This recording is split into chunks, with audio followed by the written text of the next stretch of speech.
анх одоо шинэ хөтөлбөрийг бол орон нутгийн хувийн цэцэрлэг учраас ямар гоё нэмэлт хөтөлбөрийг авчрах вэ гэж судалж чад шинтийг сонгосон байгаа. Энэ бол Монголын хөрсөн дээр 21-р зууны боловсролыг олгох одоо хамгийн зөв сонголт болох юм байна.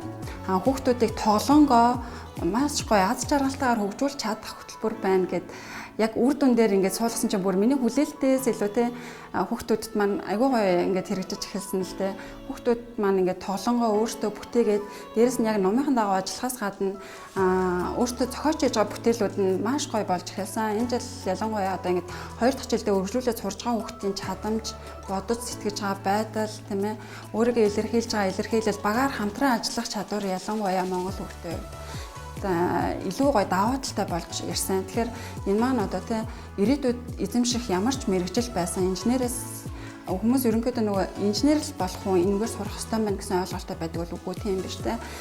Ирээдүйд ямар ч мэрэгжил эзэмсэн энэ хөтөлбөр маань суур болж өгч чадах юмаа гэдгийг бол би үнээр итгэлтэйгээр харж байгаа. Тэгээд ерөнхийдөө цаашдаа бас энэ хөтөлбөрийг улам хөгжүүлээд илүү гүнзгийрүүлсэн ангийг бас манайх нэг төлөвлөгөөтэй маш гоё урамтайгаар ажиллаж байна.